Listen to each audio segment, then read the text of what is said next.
Debate live बड़ी बहस मध्य प्रदेश में आपका स्वागत है। मैं हूं आपके साथ कुलेश्वर पांडे। मध्य प्रदेश जहां जंगल सिर्फ हरियाली नहीं बल्कि पहचान है। टाइगर स्टेट के गौरव के बाद अब राज्य खुद को चीता स्टेट के रूप में स्थापित करने की दिशा में आगे बढ़ रहा है। अंतर्राष्ट्रीय जैव विविधता दिवस पर भोपाल से एक बड़ा संदेश सामने आया, जहाँ विकास, संरक्षण और पर्यावरण को एक साथ जोड़ने की कोशिश दिखाई दी। मुख्यमंत्री डॉक्टर मोहन यादव और केंद्रीय मंत्री भूपेंद्र यादव ने वन जीव संरक्षण के नए कदमों को गति दी, लेकिन सवाल भी उठ रहे हैं, क्या यह सिर्फ इवेंट पॉलिटिक्स है या सच में पर्यावरण क्रांति? यही बहस आज पूरे सिस्टम को कटघरे में खड़ा करती है। आज इसी पर करेंगे चर्चा। सबसे पहले देखिए हमारी ये खास रिपोर्ट।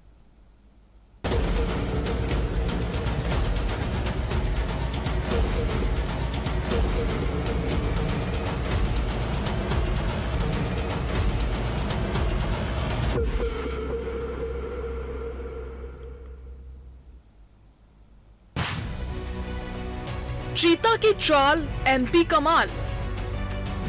जैव विविधता दिवस पर बड़ा धमाल। संरक्षण का नया इको मॉडल तैयार। पर्यावरण या राजनीति, कौन जिम्मेदार? भोपाल के IIFM परिसर में अंतर्राष्ट्रीय जैव विविधता दिवस पर मध्य प्रदेश ने वन्यजीव संरक्षण को लेकर बड़ा संदेश दिया। मुख्यमंत्री डॉक्टर मोहन यादव और केंद्रीय मंत्री भूपेश बघेल ने वन विभाग की 20 बाइक और एक रेस्क्यू ट्रक को हरी झंडी दिखाकर नई शुरुआत की। इंटरनेशनल बिग कैट अलायंस के मंच से राज्य ने अपनी वैश्विक भूमिका भी सामने रखी। वहीं सरकार का दावा है कि अब संरक्षण केवल नीति नहीं बल्कि जमीनी सिस्टम का हिस्सा बनेगा। मुख्यमंत्री डॉक्टर मोहन यादव ने ऐलान किया कि सभी टाइगर रिजर्व के आसपास वन्यजीव रेस्क्यू सेंटर स्थापित किए जाएंगे। इसका उद्देश्य ये है कि घायल वन्यजीवों को समय पर इलाज मिल सके और उन्हें लंबी दूरी तय न करनी पड़े। सरकार का मानना है कि स्थानीय स्तर पर मजबूत रेस्क्यू सिस्टम बनने से मौतों में कमी आएगी और संरक्षण अधिक प्रभावी होगा। ये कदम वन्यजीव प्रबंधन के ढांचे में एक महत्वपूर्ण बदलाव के रूप में देखा जा रहा है। जैव विविधता को लेकर मध्य प्रदेश में कई सारे प्रयोग हो रहे हैं और सफलता भी मिल रही है। मुझे इस बात की प्रसन्नता कि चीता प्रोजेक्ट माननीय प्रधानमंत्री माननीय भूपेंद्र सिंह जी के द्वारा जो 2022 में प्रारंभ हुआ, वो सफलता के साथ एक नई गाथा लेकर दुनिया के सामने एक रिसर्च स्टोरी के नाते से आया है। उसी के साथ साथ हमारे जंगल के अंदर असम से बफेलो, हाथी और कई प्रकार के जीव जंतुओं के साथ जलगंगा संरक्षण को लेकर भी मध्य प्रदेश बड़े पैमाने पर काम कर रहे हैं। आज की स्थिति में हम अपने प्रदेश के जल स्रोतों को, जल संरक्षण के कामों को लेकर देश के बाकी राज्यों की तुलना में नंबर 1 पे चल रहे हैं। विपक्ष इस पूरे अभियान पर सवाल उठा रहा है। कांग्रेस का कहना है कि बड़े मंच, बड़े ऐलान और बड़े इवेंट से जमीनी हकीकत नहीं बदलती। उनका तर्क है कि क्या वन्यजीव संरक्षण वास्तव में मजबूत हुआ है या मानव वन्यजीव संघर्ष जस का तस बना हुआ है। आदिवासी क्षेत्रों में विकास और संरक्षण के संतुलन पर भी सवाल है। विपक्ष ये भी कह रहा है कि केवल घोषणाएं नहीं बल्कि ठोस डेटा और निरंतर निगरानी जरूरी है। कि पर्यावरण को लेके मुख्यमंत्री जी को बताया कि वहाँ पर अगर 5 लाख से ज़्यादा पेड़ अगर अडानी की खदान के लिए कट रहे हैं तो पर्यावरण कहाँ से? तो लेपर्ड आ रहे हैं तो अडानी भी आ रहा, तो जंगल में क्या अडानी को भी छोड़ दिया क्या? कुल मिलाकर मध्य प्रदेश ने जैव विविधता और पर्यावरण संरक्षण को अपनी प्राथमिकता के केंद्र में रखा है। केंद्र और राज्य की साझेदारी इस मंच पर स्पष्ट दिखाई दी, लेकिन असली परीक्षा अब परिणामों की है। क्या ये नीतियां सिर्फ घोषणाओं तक सीमित रहेगी या जमीनी बदलाव लाएगी? मध्य प्रदेश में जैव विविधता दिवस का संदेश साफ है। प्रकृति और विकास अब साथ चलेंगे, लेकिन सवाल भी उतने ही बड़े हैं। क्या ये योजनाएं धरातल पर बदलाव लाएंगी या फिर ये सिर्फ मंचीय राजनीति बनकर रह जाएगी? जंगल, जल और जीवन की ये कहानी अब परिणामों के इंतजार में है। Bureau report, TV24।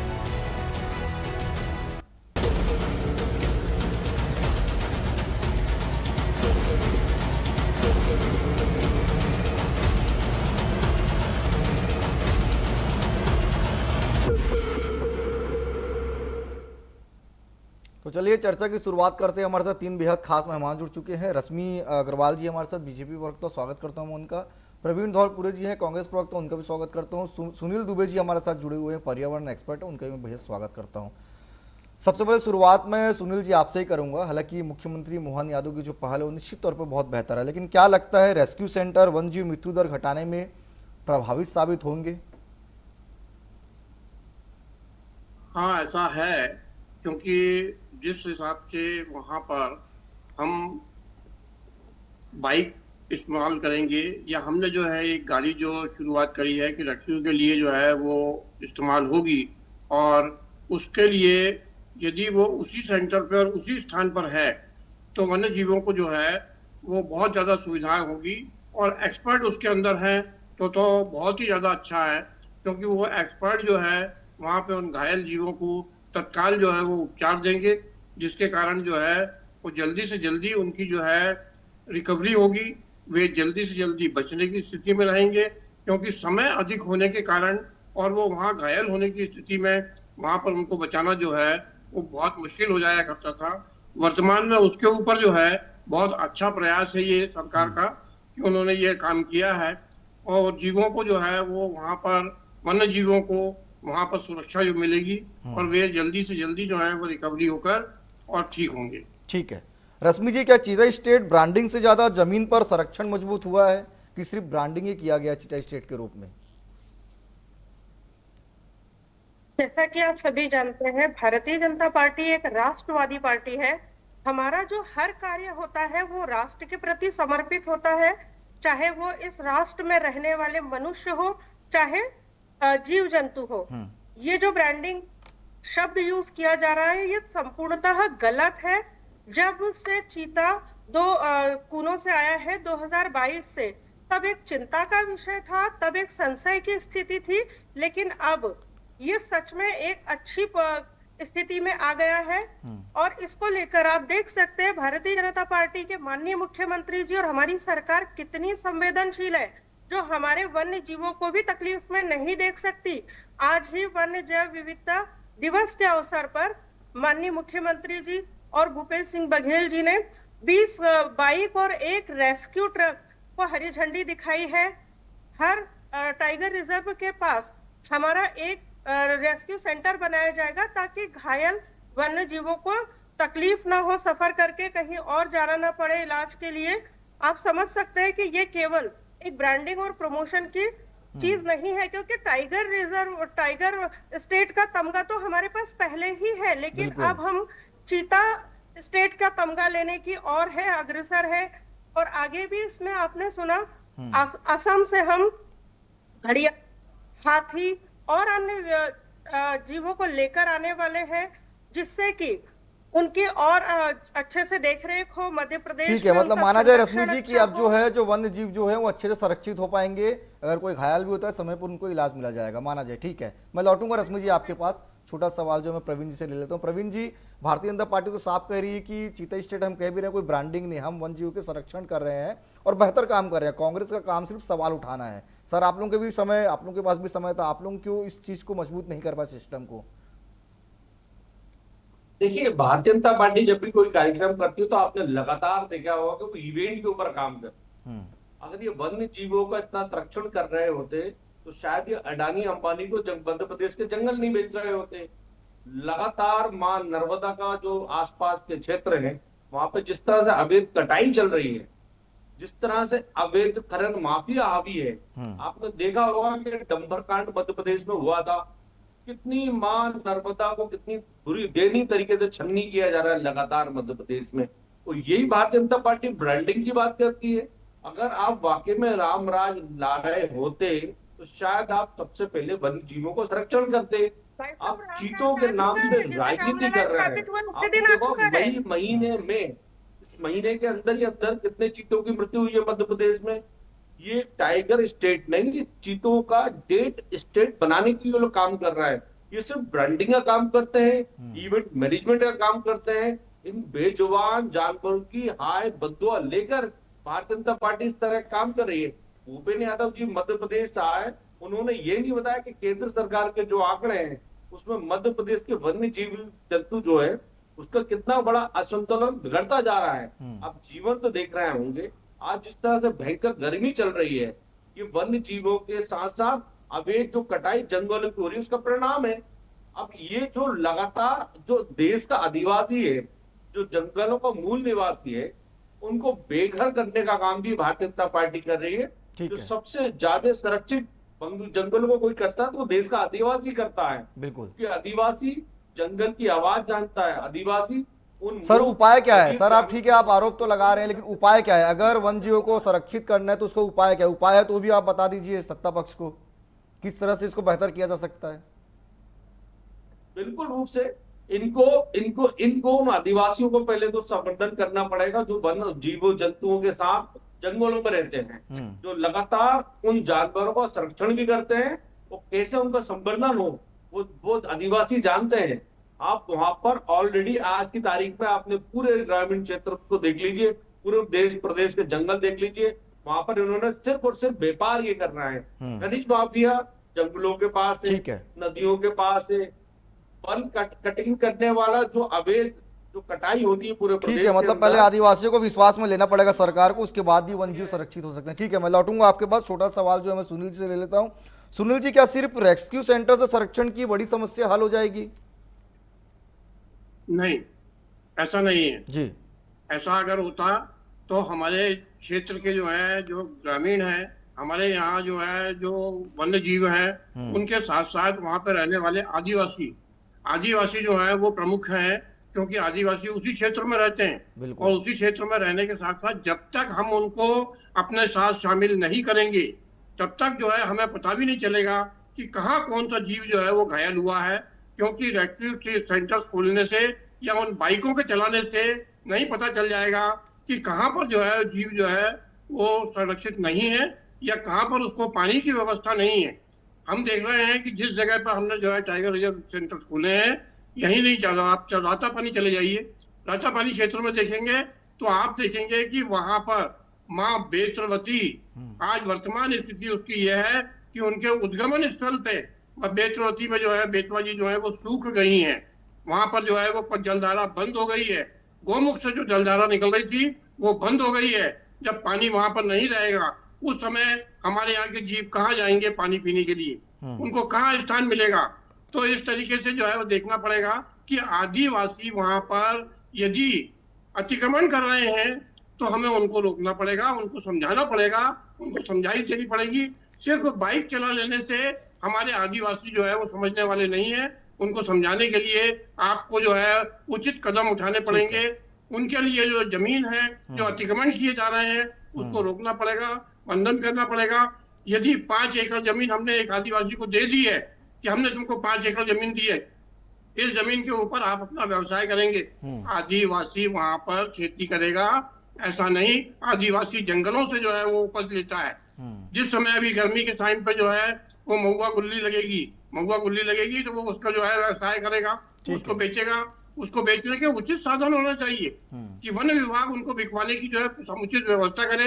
जब चिरौंजी निकलती है तो चिरौंजी के लिए जो है उसकी उचित व्यवस्था करे कि वो चिरौंजी लेके आएगा तो उसको कहाँ बेचेगा। तो इस तरीके से आदिवासियों को जो है संरक्षण मिलना चाहिए और वो वन भूमि के ऊपर वन ना काटे, इसके लिए जो है वो वन। ठीक है सुनील जी, ठीक है, लौटूंगा आपके पास। ठीक है रश्मि जी, अगर आप लोग कह रहे हैं कि हमारा मॉडल सफल है, तो लगातार वन जीव और मानव के जो बीच है वो संघर्ष की घटनाएं इतनी क्यों बढ़ रही हैं? लगातार हम देखते हैं कि मानव और वन जीव के बीच संघर्ष काफी ज्यादा हो रहे हैं। वो उसका रश्मि जी, सुनील जी मैं आपके पास लौटूंगा, थोड़ा सवाल रश्मि से ले लेता हूं, फिर मैं लौटूंगा आपके पास। रश्मि जी। ऐसा बिल्कुल भी नहीं है। और रही बात जो आदिवासियों को हमारे साथ लेने की बात कही जा रही है, एक बात बताइए, भाजपा के सत्ता में आने के बाद ही बिरसा मुंडा जयंती, टंट्या भील मामा जयंती, रानी दुर्गावती की जयंती, जगह जगह इनकी स्थापना, इनके द्वारा किए गए कार्य और हमारे आदिवासी भाइयों को बुलाकर उनका सम्मान करना, ये सब भाजपा की सरकार ने किया है। अगर विधानसभा चुनाव और लोकसभा चुनाव में भाजपा प्रचंड बहुमत से मध्य प्रदेश में जीती है तो उसमें हमारे आदिवासी भाई बहनों का भी पूर्णतः योगदान हमारे साथ रहा। और रही बात कि हम ब्रांडिंग करते, प्रमोशन करते, एक छोटी सी घटना याद दिलाती हूँ आपको भोपाल की। एक किसी ने रील डाली थी, एक छोटा सा कुत्ते का बच्चा लिया उन्होंने और उसे झील में फेंक दिया, बड़े तालाब में। वो रील वायरल होते ही सरकार ने तुरंत एक्शन लिया, उस बंदे को गिरफ्तार किया, उस बच्चे को रेस्क्यू किया और उस बच्चे की जान बचाई गई। हमारी सरकार इतनी संवेदनशील है वन्य जीवों के लिए। रही ठीक है। बात कांग्रेस की, तो कांग्रेस की आदत है आरोप लगाना, क्योंकि हमारी कोई ऐसी योजना आप लोग बता दीजिए। लाडली लक्ष्मी योजना ढकोसला लग रही थी, लाडली बहना योजना दिखावा लग रही थी, नारी शक्ति वंदन अधिनियम का जंगलों पे जो बात हो इन्होंने रही, अपमान जंगलों में बात नारियों करिए, का जीव किया जंतु है, की उसके बात बदले करिए। में लौटूंगा बंगाल लौट में आपके क्या पास भी किया आऊंगा, वो आपके पास भी हमारे आऊंगा। सामने है। प्रवीण जी जब ये आपके पास हम भी आऊंगा। मानवों पे आरोप लगाते हैं तो ये वन्य जीवों को कैसे छोड़ देंगे? ठीक है। आज अगर हमारी सरकार कोशिश करके वन्य जीवों को बचा रही है, जल गंगा संवर्धन को आगे लाकर उसमें हजारों करोड़ रुपए की योजना है हमारे पास, वो सब करके, और पानी के जो पुराने स्रोत है, ठीक है। जीर्ण शीर्ण स्रोत है, उनका पुनरुद्धार कर रही है। ठीक है रश्मि जी, मैं लौटूंगा आपसे बात, आपके पास भी आ रहा हूं मैं। प्रवीण जी, छोटा सवाल जो है मैं सुनील जी से लेता हूं। सुनील जी, रश्मि जी साफ कह रही है कि मानव और वन जीव के बीच संघर्ष की कोई स्थिति मध्य प्रदेश में उत्पन्न नहीं हो रही है, आप इससे कितना वाकिफ रखते हैं? प्रवृत्ति बन चुकी है। देखिए, मानव और वन्य जीव के बीच में संघर्ष की स्थिति आपको स्पष्ट नजर आ जाएगी। दूर क्यों जा रही है रश्मि मैडम? आपसे जो है हाथ जोड़ के निवेदन है, आप ही देखिए कि जब हम जो है कोलार की तरफ जाते हैं या हम जो है वो कलिया सोत की ओर जाते हैं, तो वहां पर हमने सड़कों के ऊपर वन्य जीवों को चलते हुए और आते जाते हुए देखा है, जहां पर लोग जो है वो अपनी बाइकें रोक लेते हैं, अपनी कारें रोक लेते हैं, दूर हो जाते हैं कि वे वहां से निकल जाएं, चले जाएं। हम जंगल में जा रहे हैं, वन्य जीव जो है हमारे शहर के अंदर नहीं आ रहे हैं, जंगलों में हम जो है अपने निवास बना रहे हैं, अपनी जगह बना रहे हैं, बिल्कुल। जिसके कारण जो है ये स्थिति निर्मित हो रही है। ठीक है। इसलिए हमें जो है ये रुकना पड़ेगा कि जब टाइगर रिजर्व है, जो जिस जगह पे जंगल है, उस जगह पे हम अपना प्रवेश वर्जित रखें, ठीक है। वहां पर हम इस कार्य के लिए ना जाएं कि वहां के जीवों को जो है वो कष्ट हो। ठीक है, पानी की ठीक है। समुचित व्यवस्था होनी ठीक है सुनील जी, मैं फिर आऊंगा आपके पास। प्रवीण जी से छोटा सवाल देता हूं। प्रवीण जी, भारतीय जनता पार्टी कह रही है कि हमारा मॉडल सफल है, हमारी योजनाएं सफल है, कांग्रेस सिर्फ बेबुनियाद आरोप लगा रही है और आरोप की सभा कुछ नहीं। रश्मि जी को जब भी किसी बात को कहना चाहिए, प्रवक्ता के नाते थोड़ा सर्च करना चाहिए। मध्य प्रदेश की राजधानी भोपाल के बड़े तालाब की बात करें, भले बड़े तालाब से सटा हुआ वहां पर एक वन्य अभयारण्य भी है, जिसे हम भोपाल का काफी लोग पर्यटन लोग आते हैं। वहां पर उन वन्य जीवों को जो मांस खिलाया जाता है, ये हाल ही की घटना है कि गौ माता का मांस उन वन्य जीवों को खिलाया गया था। उस पर रश्मि जी तो कुछ बोलेंगे नहीं। किस तरह से मध्य प्रदेश में गौ माताओं का किस तरह से देख रेख की जा रही है, उस पर किस तरह भ्रष्टाचार किया जा रहा है, उस पर चर्चा नहीं करेंगे। ये वन्य जीव संरक्षित करने की बात करते हैं, अगर संरक्षण कर रहे होते तो शायद ये जंगल माफिया को, खनन माफिया को रोक चुके होते हैं। ये 22 साल की भारतीय जनता पार्टी की मध्य प्रदेश की सरकार ने पूरे वन्य जीवियों को सड़क पर ला दिया है। आज यही कारण है कि जितने वन्य जीव हैं अब शेरों की तरफ पलायन करने लगे हैं। बिल्कुल। एनटीपीसी की भी जो धारा है लगातार ये बता रहा है, वो एक रिपोर्ट खुद बता रही है कि मध्य प्रदेश के अंदर अब वन संपदाएं खनन माफियाओं के द्वारा, जंगल माफियाओं के द्वारा लुटाई जा रही है, वो सरकार उनकी भागीदार बनी है। तो ये तो जंगल बेचने वाली सरकार है, इवेंट की सरकार है। ये संवर्धन जानवरों का नहीं कर सकते, ना वन्य जीवों की ये रक्षा कर सकते। ये सिर्फ और सिर्फ व्यापार करने वाली व्यापारियों की सरकार है, जो पूर्ण रूप से जब इनका विरोध करते हैं वन्य जीवों की रक्षा करने वाले आदिवासी, तो उन आदिवासियों को खदेड़ देते हैं जंगल से। ये अब आप बताइए कि एक ट्रक से और कुछ बाइकों से या वन को घूमा जा सकता है? वन की आप वन की स्टोरी देखिए, वन के अंदर जब आप जाएंगे तो किस तरह के जीव जंतु हैं, ये आदिवासियों से भली भांति कोई भी नहीं जानता है। आप जो आदिवासियों को बेघर करेंगे, जंगल से बाहर करेंगे, और भारतीय जनता पार्टी के वो नेता जो खनन में लगे हैं, जो अवैध तरीके से माफिया में लगे हैं, अवैध तरह से जंगल बेचने में लगे हैं, वो सब मिलके मध्य प्रदेश की धरा संपदाओं को नष्ट कर रहे हैं। ठीक है सुनील जी, अपनी बात पूरी करिए। हाँ, मैं ये कह रहा हूँ कि वन माफिया जो है वो किसी सरकार का नहीं है। वन माफिया किसी कांग्रेस का नहीं है, किसी बीजेपी का नहीं है, किसी आप पार्टी का नहीं है। वन माफिया जो है वो यहाँ से वहां तक वन को नुकसान पहुंचा रहा है। आप यदि मालूम है, आपको रश्मि जी को भी मालूम होगा कि देखिए खंडवा से बुरहानपुर क्षेत्र में 50 किलोमीटर का जंगल जो है वो कट गया, पेपरों ने खूब दिया। मैं 8 वर्ष से वहां पे संघर्ष कर रहा हूँ, वहां लड़ रहा हूँ, लोगों के साथ में, ग्रामीणों के साथ में लड़ रहा हूँ कि यहाँ के जंगल नहीं कटे। वर्तमान में सरकार ने अच्छा काम किया है, उसकी पूरी प्रशंसा करने वाली बात नहीं है। बात यह है कि उन्होंने फिर से वहां पर जंगल उपाड़ने की कोशिश करी है, लगाने की प्रयास करे हैं, और फिर से जो है वहां पे पौधे जो हैं वो बढ़ने की स्थिति में आ रहे हैं। तो मैं इसलिए सरकार का ही नहीं, वन विभाग का जो है वो आभारी हूँ कि उन लोगों ने कम से कम हमारी बात को सुना। हमने 200 उन लोगों को गिरफ्तार करवाया था जो लोग वहां पर जंगल काट रहे थे। पुलिस स्टेशन पे जाकर जो है वो हमला हुआ और वहां से उन लोगों को छुड़ा के ले गए हैं। तो इस स्थिति को देखते हुए सरकार नाकाम नहीं, वहां पर प्रशासन जो है वो जिस तरीके से कार्य कर रहा है, जितने वहां पर पुलिस कर्मचारी हैं उनसे ज्यादा लोग आके आक्रमण करते हैं। एक दिन के अंदर, एक दिन में जो है वो सुबह देखते हैं तो शाम तक 2-2 हजार लोग जो है वो जंगलों में होते हैं। पिछले बार की बात बताता हूं मैं कि जब हमारे वन मंत्री जो है वहां पर गुड़ी क्षेत्र में पहुंचे, पट्टे बांटने के लिए पहुंचे थे, वो वहां पर की वन विभाग के जो है हम पहुंचे हैं और सारा अमला पूरा वहां पे था। तब हमारे द्वारा कहा गया कि यहाँ पर जो है वो इस तरीके से पट्टे नहीं बचेंगे। 22 साल 20 साल पहले का रिकॉर्ड निकाला जाए, यहाँ के आदिवासियों की स्थिति देखी जाए, उनकी स्थिति इस प्रकार है, वहां पे वोटर है कि नहीं है। उस समय एक भी पट्टा नहीं बटा, क्योंकि मंच से सबसे पहले मुझे बोलने का अवसर दिया गया। तो मैंने कहा कि वो लोग जो लोग यहाँ पर बैठे हुए हैं जो और जिनकी जमीनें हैं वो उनका मुंह बंद है। ठीक है, छोटा सवाल मैं ठीक है रश्मि जी से ले लेता हूँ। रश्मि जी, अगर जंगल सुरक्षित है तो लगातार वन क्षेत्रों में अतिक्रमण के मामले क्यों लगातार बढ़ते आ रहे हैं? क्यों आखिर उसमें ठोस कार्रवाई नहीं कर पा रहे हैं आप लोग? हमारी सरकार पूरी तरह से कोशिश कर रही है पर्यावरण, पर्यटन, विकास और संरक्षण सभी का एक बहुत अच्छा समुचित बैलेंस बनाकर प्रतिबद्धता से सरकार लगी हुई है कि किसी भी तरह का अवैध अतिक्रमण ना हो जंगलों में। आदिवासियों को घर बनाकर देने के लिए, शौचालय बना के देने के लिए चलिए, समय इजाजत नहीं दे रहे इसलिए विषय को यहीं पे समाप्त करना पड़ेगा। आप तीनों मेहमान का बहुत धन्यवाद हमारे साथ जुड़ने के लिए। फिलहाल आज के लिए इतना ही, कल किसी और विषय के साथ होगी मुलाकात। मुझे दीजिए इजाजत, धन्यवाद।